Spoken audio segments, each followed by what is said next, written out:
goes into employer branding that is both external and internal that you may not think about. But first impressions from candidates that are coming to your site for an interview or maybe researching you goes into this. And then what your employers that actually work for you are saying about you also goes into your employer brand. So an employer brand is an organization's reputation as an employer. So this term was actually coined back in the 90s, and it's been adopted by a lot of global recruitment and talent management communities just because it really is an important piece of the landscape, and it's being used widely and all over the world.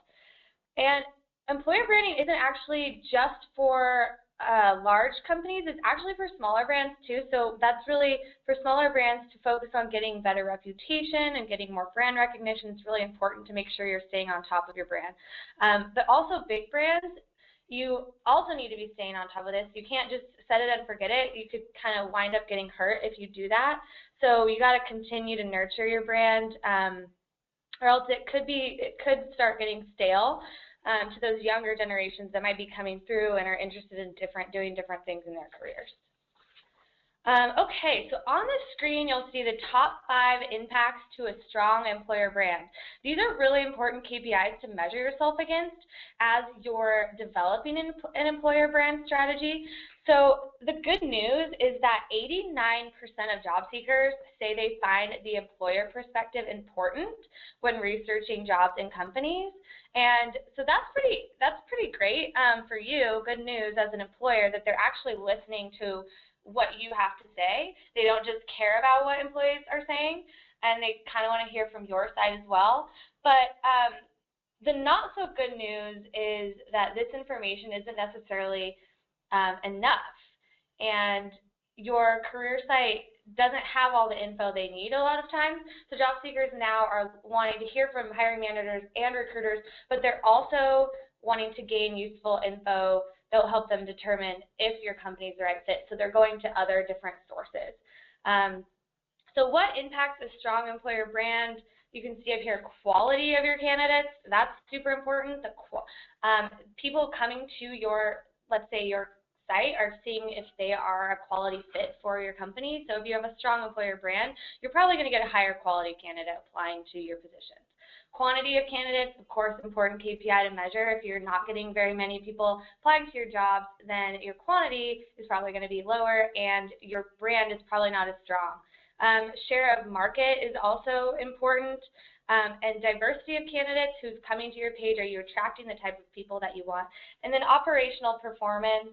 How is your company actually performing, and how are these people that you're hiring performing once they actually get in the door? So these are 5 pretty important things to look at when you are measuring your brand, just to make sure that yours is strong. Okay, so why invest in your employer brand? So according to a 2014 CEB report, employers that invested in their employer brand reported a 54% increase in the quality of their talent pool. So this is pretty large because, this just kind of shows you why employer branding is important. The quality of your talent pool will actually increase. So the first thing a candidate does before they apply to a company is really research what it's like to work at a company. And I know I've said this before, but I did this with tons of different companies before I actually applied to different jobs that I worked for. I really did it right after college. So I'm a millennial. I know that a lot of millennials did that. And then Gen X is starting to do that as well. You're going to research, what the product's like at a company when you're looking for a job. So while you're at it, most job seekers are also going to see what it's like to work at the company.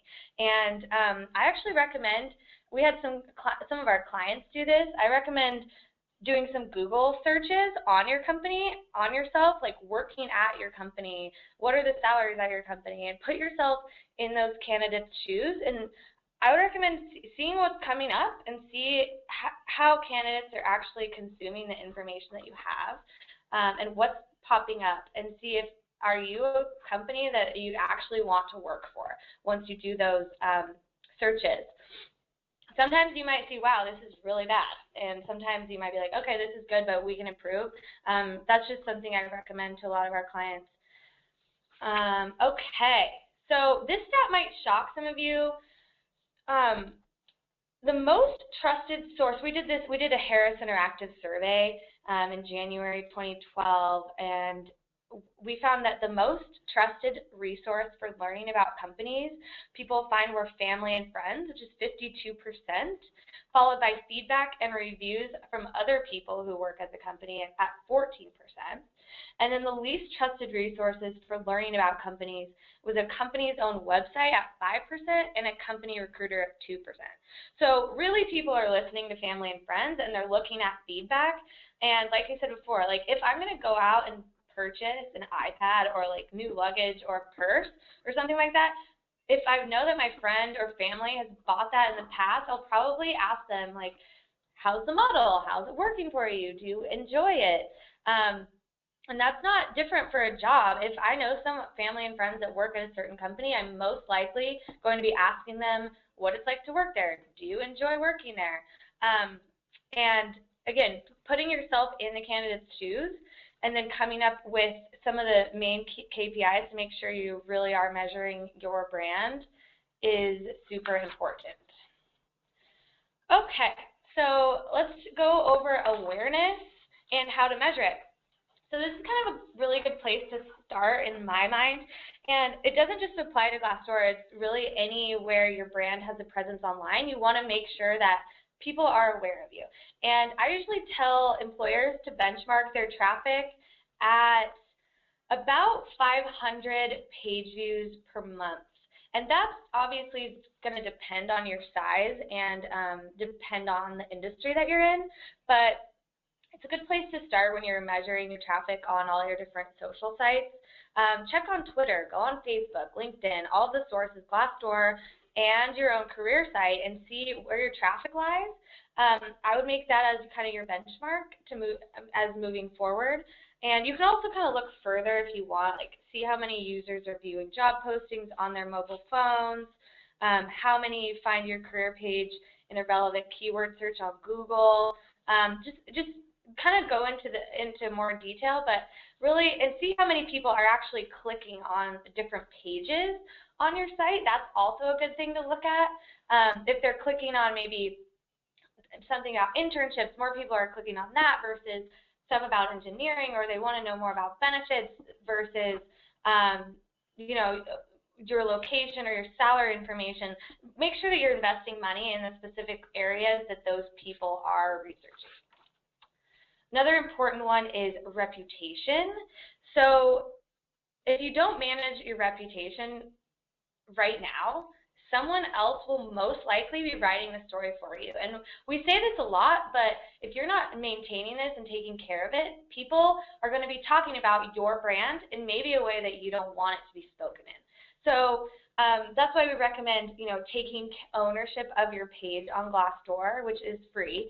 I'm just doing a little plug, but it's definitely free and easy. So another benchmark I'm going to give you is how you can kind of measure your reputation. And at Glassdoor, we do it based on your rating, so your star rating, what other people that have worked there actually are giving you. So right now, our average rating is about a 3.4. And if your rating is below that, it's probably time now to start managing your reputation, working on some employee engagement programs, and you know, responding to reviews, making sure that you're telling the story that you want other people to hear. And if your ratings are below that, make sure, or higher than that, sorry, make sure that you're highlighting your attributes. Make sure that your employees are out there telling your story. And it's really not a time to kick up your feet and tell yourself that you're done. That's the time that you should start promoting that you have a great brand. It's really not a set it and forget it strategy. You kind of want to always maintain it. Even if you have a good rating today, you really need to be on top of it to make sure you're still reaching the talent that you want to have coming to your page. I was actually on a webinar recently, and the next generation of talent is Gen Z, and they're really more interested in compensation versus millennials who are interested in career growth. So it's really important that on your career site, on your Glassdoor, on all of your different channels, that you are marketing towards the specific people that you're trying to market to. And this can be across all industries too. So if you have engineers that you're trying to attract, make sure that your content on your page is attracting those engineers. If you're trying to get salespeople, make sure you're not serving up the engineering messages to the salespeople. Try to hone in on who you're trying to target and make sure your message is critiqued for each specific person. Okay, I'm just going to touch on this slide for a second, but we're going to send the slide deck out afterwards. And again, remember to ask questions in the question and answer pane, and feel free to tweet questions if you would like as well. But this is just the different average ratings by sector that we have on Glassdoor, and we'll be sending this deck so you can look at it by your industry, but I just wanted to show you the different averages and how it breaks down. Just kind of consider your industry. It's not a huge variance, but I wanted to give you some benchmarks. And this also means look at your competition and compare yourself to other people within the space to make sure that you are being competitive. So just if you kind of want to look through here, it looks like accounting and legal, the average rating is 3.6, which is pretty high on Glassdoor. Aerospace and healthcare average is 3.1. So just look on there and see if you're kind of in the average. Okay, so another stat, we like our stats over here, but there's some good ones. So 69% of people would not take a job with a company that had a bad reputation, even if they were unemployed. And that is a pretty intense stat, but it's true, and we ran it. It's actually a Glassdoor survey that we did recently, and it just goes to show you how a bad reputation can affect who wants to work at your company. 84% of people would consider leaving their current jobs if offered another role with a company that had an excellent corporate reputation. So that's huge too. And most in the 75 to 100K salary range would only require 1 to 10% salary increase to consider a move.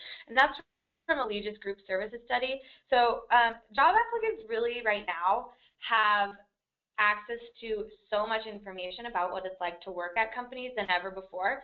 And candidates can now weigh their options. I know I did. You can go on Glassdoor and see salary information. You can go everywhere to their career site. There's different social media, see what it's like to work there. You can compare benefits and salary, how they treat their employees, their culture, and really decide what opportunities are better for them. And it's almost not, it's no longer really you interviewing the candidate, it's more of them interviewing you.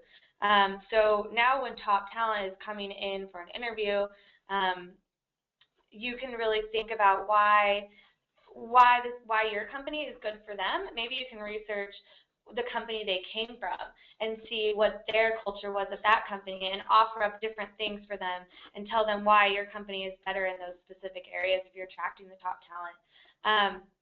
I'm not sure if some of you are aware of HubSpot, but they have a culture code, and it's really amazing to see how they've developed that, and they've released it to their entire company.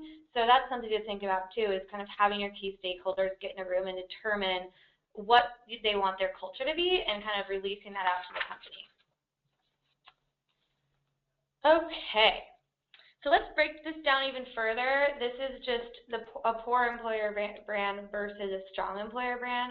So with a poor one, you might see low brand awareness. This might be happening to some of you, it may not, but you might have low brand awareness. You might have high attrition, declined offers, low productivity in the people that are working at your company, having a longer time to hire, a high cost per hire, and poor referral programs. So those are some of the poorer things that can go along with your employer brand. And then the strong one, you're going to have higher retention. You're going to have more job offers accepted. Revenue is going to go up, more quality applicants, more quantity of applicants, and lower cost per hire and higher number of referrals from people that actually care about your company and want more people to come work with them at the company. So another tool that I'd like to point out is you can actually filter on Glassdoor under the Interviews tab in the Employer Center by declined offers. And we recommend you going to that tab and seeing why people actually have declined offers from you.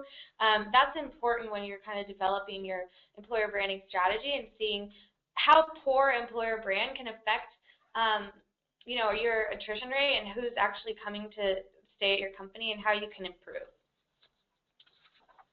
Okay, so this is kind of an interesting slide. I saw this recently from CEB, and they announced the 3 most influential employment brand messages. So they actually analyzed 110 organizations and nearly 5,000 labor market participants, and they found that consultative employment brand messages, ones that challenge applicants' thinking and allow them to make better career decisions, are actually more influential than ones that are merely authentic.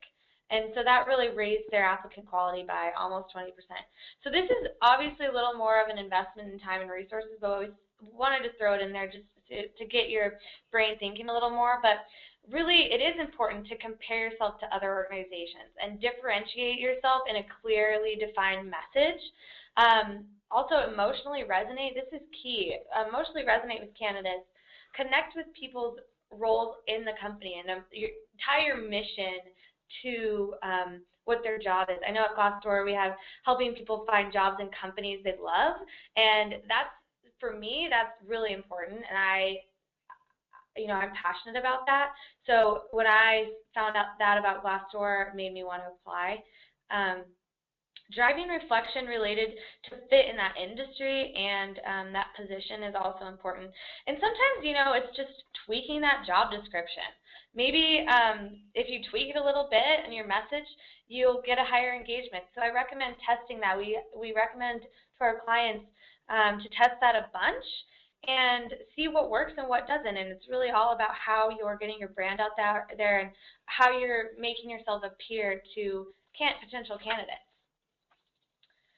Okay, so another stat on the screen. So most job seekers read 4 to 7 reviews before forming an opinion of a company. And this is from a Glassdoor site survey in October of 2013.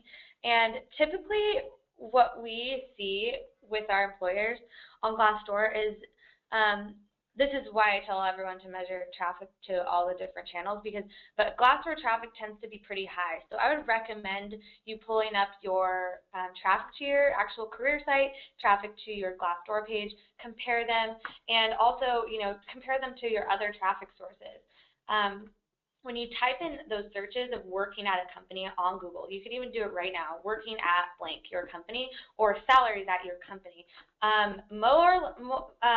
don't know what I'm saying, more likely than not, I don't know how to say that in a correct way, but you'll probably come across Glassdoor. I know I did when I was coming right out of college, and when I've been searching for my last couple jobs, Glassdoor popped up and helped me a lot. And these candidates, they want to hear from you as well. So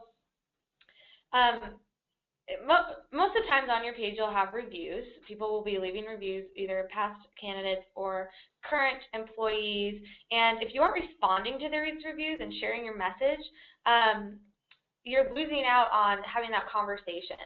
So I recommend responding to the reviews. This is all free, by the way, all the stuff I'm talking about. Going on Glassdoor, responding to reviews, sharing your message. It is really easy, and it's a better way to engage with these candidates. And you're not only engaging with the candidate that wrote the review, but you're also engaging with the thousands and thousands of people that are coming to your page and seeing what it's like to work there. And honestly, when I go and, like I said before, purchase luggage, or I'm going to purchase an iPad or whatever, I'm typically going to somewhere like Amazon, and I'm going to read reviews, see what it's like, see if other people like it. If I see all positive reviews, more likely I'm probably going to be like, is this really that great? But if I see a mix of good and bad, or a mix of good and so-so, then I'm more inclined to actually believe that.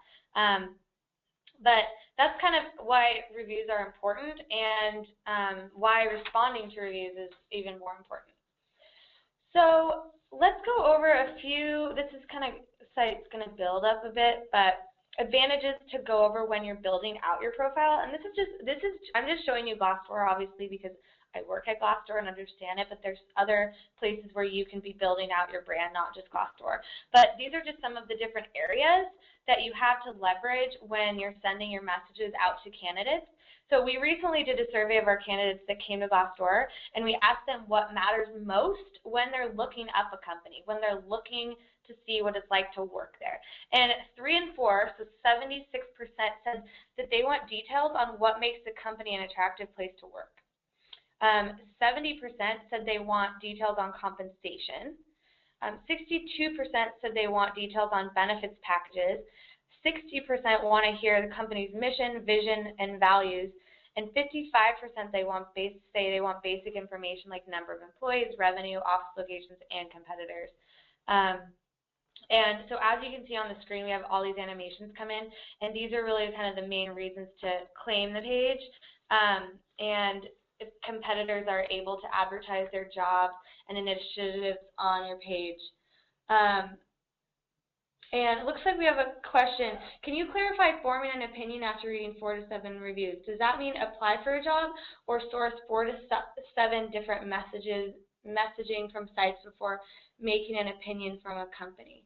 So that's just reading 4 to 7 different reviews from your page. It helps them form an opinion. And most people are coming to your page and they're reading 4 to 7 before they're actually making an educated guess on if they should apply to your actual company, or they are making a decision on your employer brand, if they want to work there or not. Okay, so 94% are likely to apply to a job if the employer actively manages their employer brand. And you can read that in the smaller font here, so that just means responding to reviews, updates their profile, and shares updates on the culture and the work environment. So they want to hear from you and hear your story, and make sure you're claiming your page. Make sure you're claiming your page, and then get your messaging out there, and then you'll reap the rewards of doing so. And we have a question: if you don't claim your page, does that mean nobody's managing it, or what happens to the management piece of it? So if you haven't claimed your page, that does mean nobody is managing it. And so you probably have the bare bones information, but it's really easy to claim that page as long as you're in the HR marketing department at your company. And I can show you how to do that. I think it's on our last slide of this deck. And it's super easy, but you just go to glassdoor.com and you go to your page and click Claim Free Employer Account. And then you'll be able to go in there and add photos, start responding to reviews, and then seeing the back-end analytics of your page. Okay, so let's see here. So here are some of the 5 details candidates want to see when deciding where to work, which we kind of already went over. You know, what place makes the company an attractive place to work, the compensation packages, benefit packages, company mission, vision, and values, and then basic company info. So when you are updating your brand, think about the information a candidate's looking for when they decide whether or not to come and work for you. And if you're missing anything when you actually do your own Google search on your company, on your brand, make sure that you're adding that either on Glassdoor or to your own career sites, LinkedIn, all of your social media pages. And really what candidates want to know is what makes you attractive. Why should they come to work there? How are the comp and benefits? It's great to be transparent about these things because other companies in the space are being transparent, so if you're kind of withholding that, then it puts you kind of at a lower, I don't know if I should say tier, but if other people are letting them know that information, they're probably going to be more inclined to trust them. And it'll just set everyone kind of up for success down the road. Okay, so now I already kind of mentioned this, but pulling up your career site and your Glassdoor profile, viewing them side by side, see how they compare. Maybe some of the information on Glassdoor is not on your career site, and vice versa. I would recommend, you know, adding some of that to your career site. And then a lot of companies are actually adding a link on their career site to Glassdoor and to their other, you know, social media channels, obviously, as well, just to make sure that these people are getting a whole look at the information. And okay, sorry, we just got another question. How does a global company brand use their U.S. division on Glassdoor if each of their locations have different benefits jobs? So we actually have localized profiles. So this is something that you can talk to a Glassdoor representative about, but you could have, we realized that different locations have different cultures and different things going for them, different compensation. So you can actually get a global profile after talking to a representative at Glassdoor. And we can connect you with, I can connect you with someone. If you just want to email me at katie.williams@glassdoor.com, I can help you with that. Or just, you know, link with me on LinkedIn or Twitter. Okay, so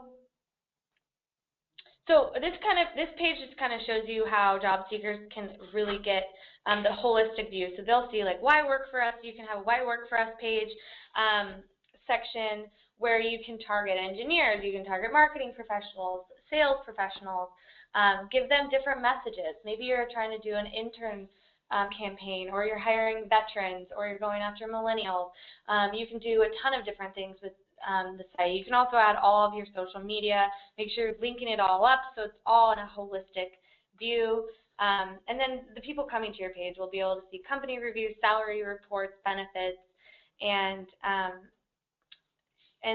yeah, just like I said, to make it easier on job seekers, we've seen a lot of clients adding the Glassdoor link to their career site just so that people can get a holistic view of what it's like to work there. Okay, so 87% of job seekers are more likely to visit a company's career site after viewing an enhanced profile on Glassdoor. So I know I'm talking a lot about Glassdoor, but when Glassdoor has very good SEO, so when you are going to Google to search for that, Glassdoor will typically pop up pretty high. So if you're looking to work for a company. For instance, we have a client named Box. I don't know if some of you have heard of them, but they compete with companies like Google and Microsoft in the Bay Area for talent, which is a pretty hot market right now. And they're trying to get brand exposure among millennials, and that was kind of their primary objective. And they also wanted to increase traffic from this audience against the competition. So before utilizing Glassdoor analytics, Box had not very good tracking abilities and no insight into competitors and nothing to really compare themselves to.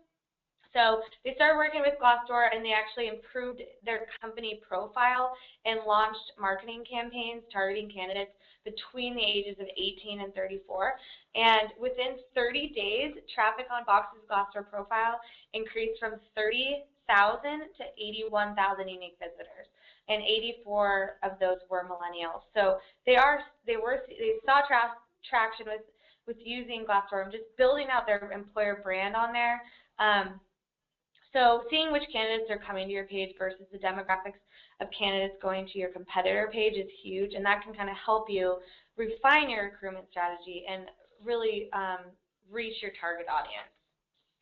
Okay, so we're just about getting to the end of the webinar today. Sorry, it looks like I'm going a little over, but just a quick, I'm going to go over this slide and then we'll go over some quick numbers that you can take to your stakeholders in your company to show them what an investment in your employer brand can really do. But first I just want to talk about the candidate decision-making process, and we talked a lot about what candidates are looking for and what information is important to them, and these are really the steps that they take. So, for example, a candidate receives an email about a job opportunity. They immediately search working at a company or salary at a company. Glassdoor may or may not come up first, but it's typically at the top. And then they can easily prepare for that interview. So they can read interview reviews, they can do their homework and see what the experience was like.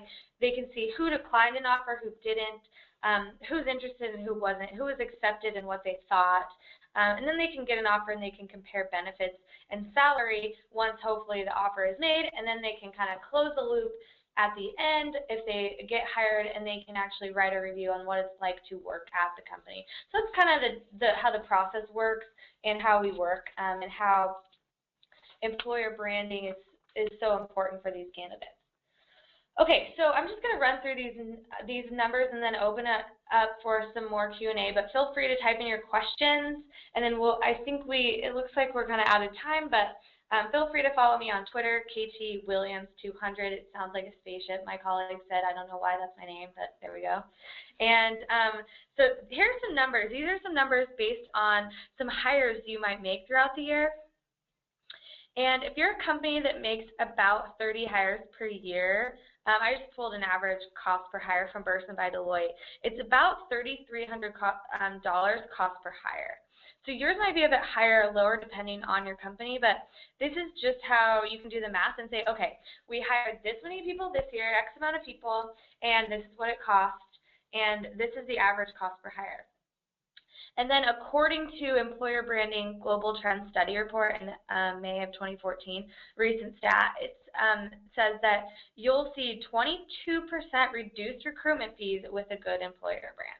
And then you can do the math and see that you'll anticipate seeing 22% cost savings per hire if you invest in your employer brand. And so really the cost savings is over 20 grand for this size of company with about 30 open positions.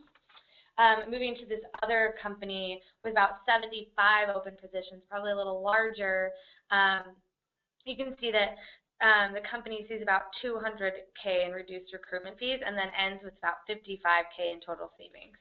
So quite a lot if you are trying to invest in employer branding and you haven't already. And these are just some more numbers as you get larger, 300 open positions, a fast-growing company. That's almost $1 million in costs per hire, or in cost, sorry, and with a 22% reduced recruitment fee with the employer brand, you're saving a whole bunch of money there, and you can spend that on other fun things for your recruitment strategy. So just really quickly, your action plans, that's hopefully will help, and we'll send this deck out so you can use this as well. But just a quick overview, tell your employment story with dynamic brand content, change around your messaging if you're noticing it's not working, make sure that your messaging is relevant to the specific people that you are targeting. Start adding company videos, photos, tell people what it's really like to work at your company. A lot of this stuff is free. You can claim all of your social media accounts. You can claim your Glassdoor, LinkedIn, and start, building them out. And sharing company updates is huge. This is another thing I failed to mention on Glassdoor. You can, promote company updates. If you have specific things you're doing in your company and you're already posting on Twitter, LinkedIn, Facebook, you can post those on Glassdoor. Integrate your social media. Make sure that you're, linking to the different pages from each different page. Promote your jobs with a direct feed from your career site. That's important. And then highlight company perks and your benefits. Okay. So we have a ton of employer branding resources on employers.glassdoor.com. So we have Employer Branding for Dummies. It's a book we wrote with the Wiley brand. That's an amazing book to read if you're really trying to get an overall holistic view of your employer brand. We also just wrote Recruitment Marketing for Dummies with Wiley, so check that out as well on our site. We have our Employer Branding Summit each year, and there's some of our great videos on our sites. And then our blog with all of our latest employer branding trends. And we have some really great, I would recommend subscribing to the blog because we're always coming up with new content. It's innovative. Okay, so with that, the last slide is just how to unlock your free employer account. Just to wrap things up, this is the best way to get started is to really sign up for your Glassdoor free employer account. We'll be sending you a link right after this is over, and you'll also be getting the slide deck and the recording. But feel free if you do have any questions for me about employer branding or even about Glassdoor, I can help you, and we can fix you up, and just feel free to, link with me on LinkedIn or Twitter, whatever you would like, and I can hopefully answer your questions.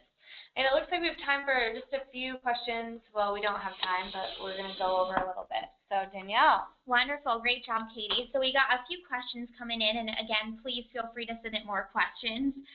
Katie, a question that's been asked several times is, do you have any examples of how to respond to reviews?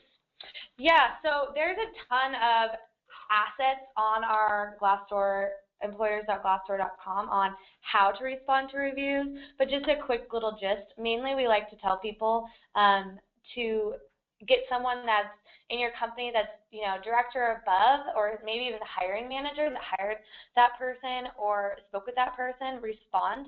And it's really only a one-line communication, so once you respond to that one person, they're not going to be able to respond back. But we recommend having someone higher up in your organization responding, we also responding to, you know, positive and negative reviews to make sure people are getting the holistic view.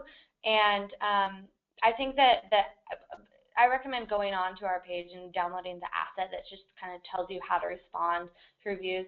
It'll give you a lot of different information and really helpful. Great. Another question about employer branding. Do you recommend using Facebook or Twitter? Yes, I do. Those are really important resources, especially because people are constantly on Facebook and Twitter.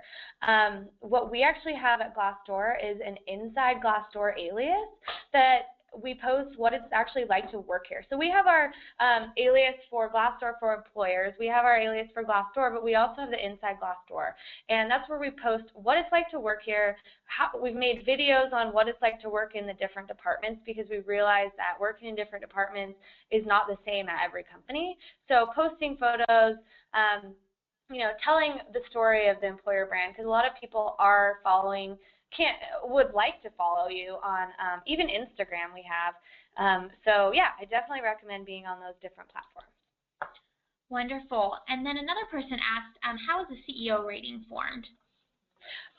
So that is a good question. So basically when you go to Glassdoor and you're going to fill out a review, you're asked how you rate your CEO. So that is all aggregated into a rating, and then all the aggregation comes together into a CEO rating. Great. I know you touched on this earlier, but a few people have asked, how many people can administrate a company page, or how many people do you recommend giving access to responding to reviews? That's a good question. I'm not sure the actual amount that can be on there, but I recommend having a few people log in and respond to reviews from different departments. So what we have here is we have our VP of sales on there. Our CEO goes on and responds to reviews a lot. That's huge when people see that a CEO actually cares enough to respond to review. They're actually more, we saw that sorry, I'm kind of jumbling my words, but we saw that the Zillow CEO responded to a bunch of reviews, and an engineer actually had an offer at another company, but saw that the CEO responded to the reviews on Glassdoor and decided to go with working at Zillow just because of the transparency. So I recommend having your high-level people and your hiring managers on there, but to manage the page, I recommend having someone in talent acquisition, HR, or marketing to actually manage the page and make sure that it's staying up to date. Wonderful. Well, I think that's all the time that we have for today. Again, if you have any other questions, please reach out to Katie. That's katie.williams@glassdoor.com. And again, feel free to reach out, #GDChat or @GD4Employers. Again, like Katie mentioned before, we'll be sending out all the slides in our follow-ups. Thanks so much for joining us. Take care. Thank you.